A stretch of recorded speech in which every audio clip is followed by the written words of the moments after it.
why as I get into it. And we dropped him off at work so he could work an evening, a few hours during the evening. My mother, my older brother, and I, and drove around to the south side of the airport, and we were going to watch a drive-in theater. There was a very popular drive-in on the south side of St. Louis Airport near the town of St. Anne's. And while we were watching a movie, people started moving around in the theater. It was almost like there was a riot beginning, and we didn't understand what was going on at first. People were walking in front of our car from left to right, pointing up into the sky. So hundreds of people saw this thing. And I looked out the right-hand side of the Studebaker, and there was an object. It looked almost identical to the logo that CBS uses, simulating a human eye, sort of an oval-shaped object. But it was intensely bright, and it was the color of a red fire engine. And I don't think we saw it for more than 5 or 10 seconds, but it accelerated from a dead stop to gone over the horizon in about 2 seconds.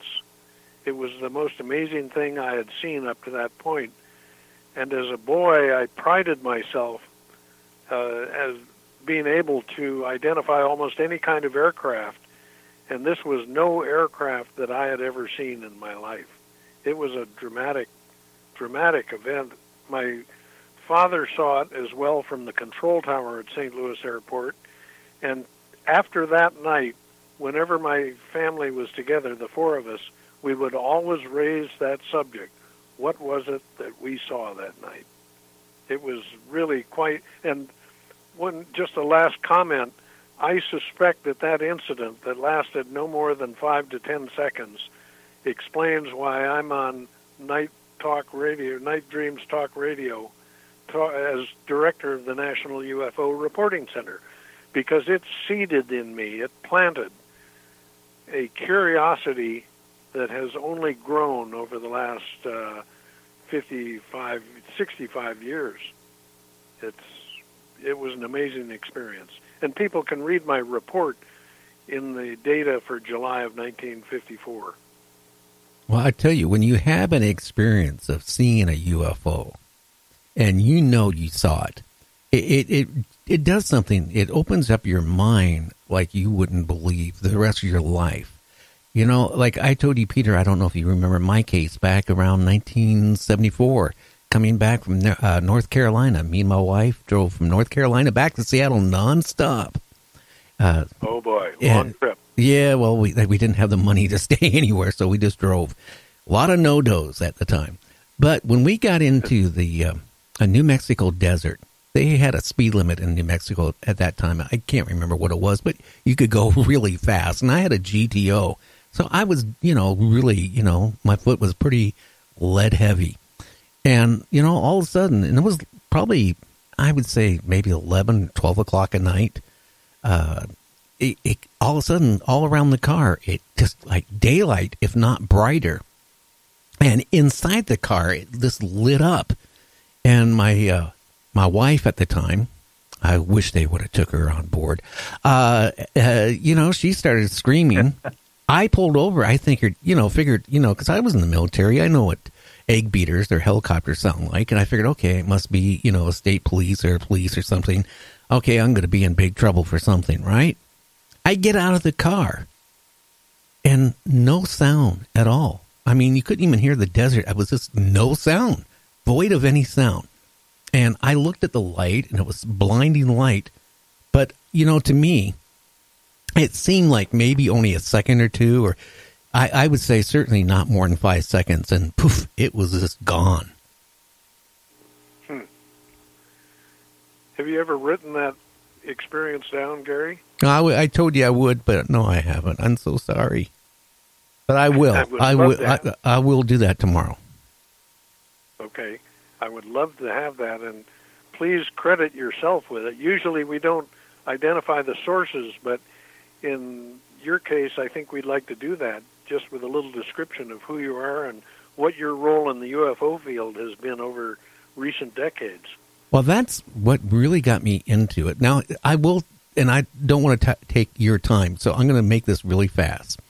You know, it's funny. I'm going to jump up to maybe the 90s from that point. I had some health issues with some, joints in my body. So I went into the specialist in Tacoma, Washington.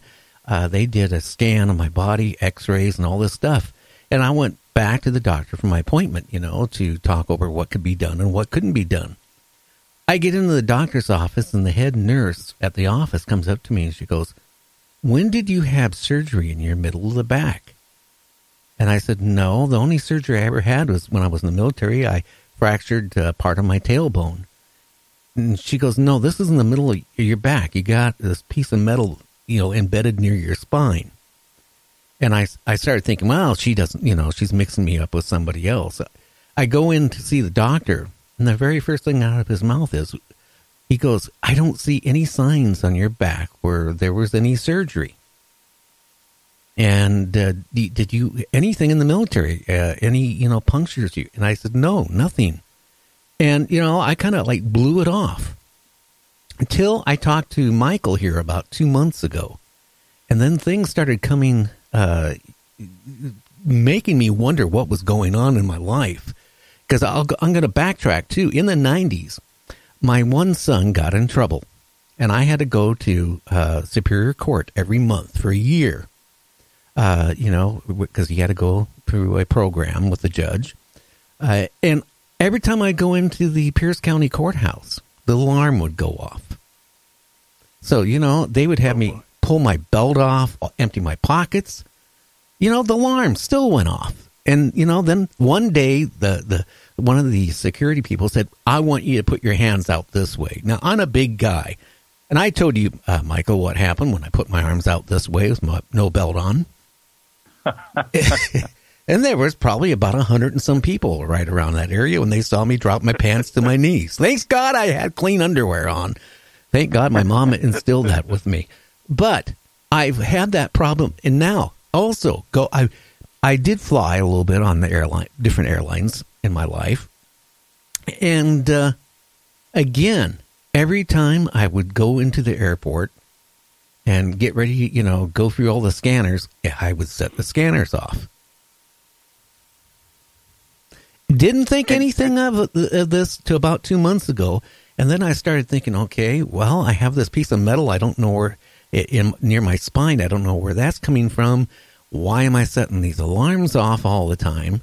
I don't know. It makes me wonder, maybe it goes back to 1974 in the New Mexico desert, and I, have something in my mind where it's blocked out. Yeah.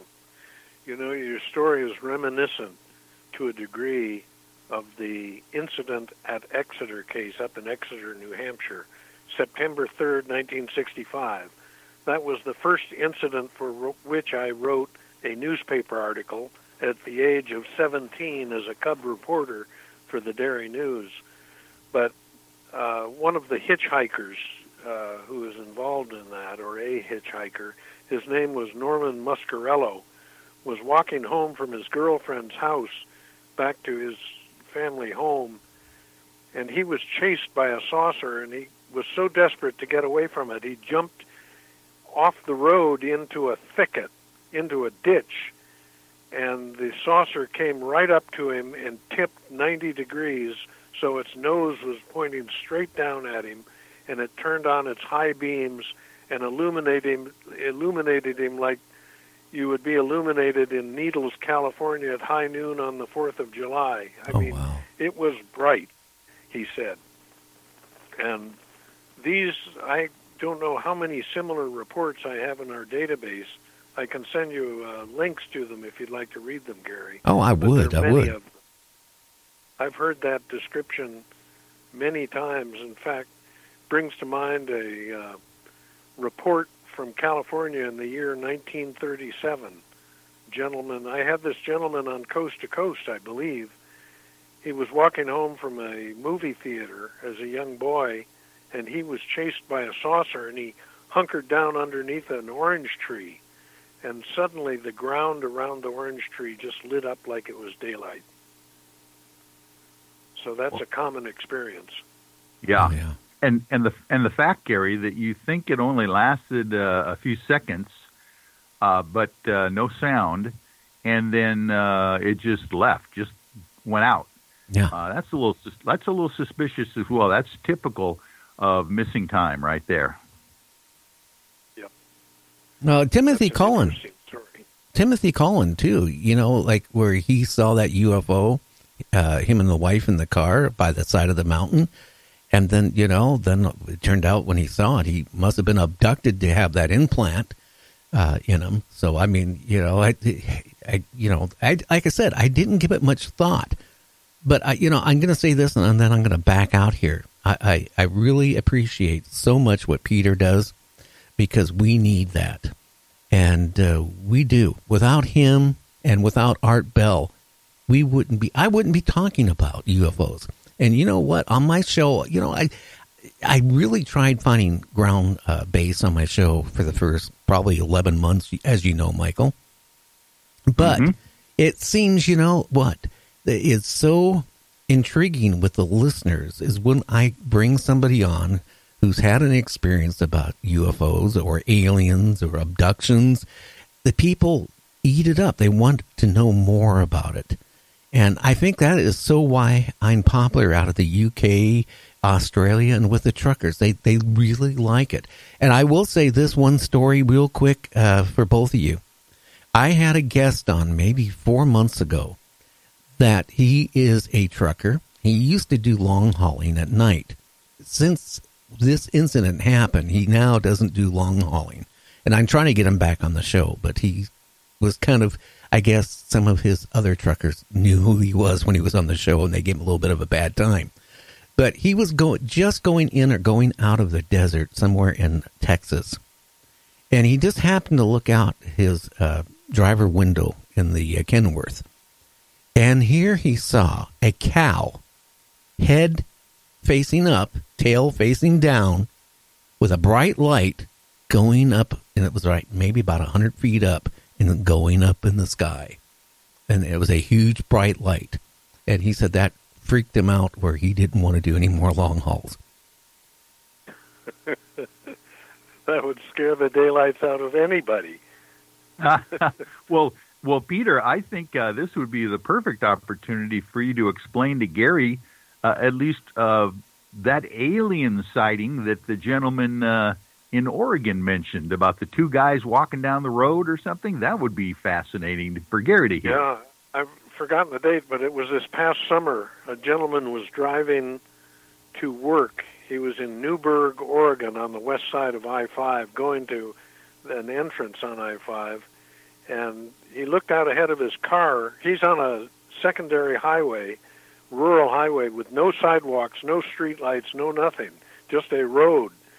And he looked out ahead of him, and he saw two humanoids, bipedal creatures, walking on the road, and they were wearing identical uniforms. His first reaction was, these must be guys who are band members in a rock and roll band.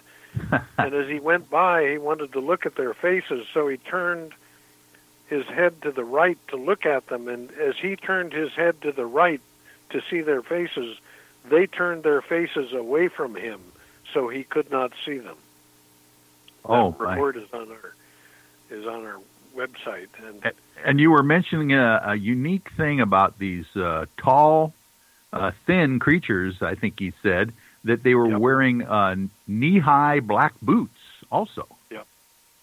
Now I'll send a link to you, Gary. Now, if you'd like to read it. Right about the same time, I guess, that you got that report, I got a guy who wanted to be on my show, but then since decided not to. He is a sergeant. Well, I'm not going to mention his name, but he's with the Portland Police Department. Him and his wife were camping around Tillamook, Oregon. And he ran into something like what you're talking about. He saw some basically tall creatures, kind of in like a silver uniform. That's how he described it. They looked like they carried a weapon.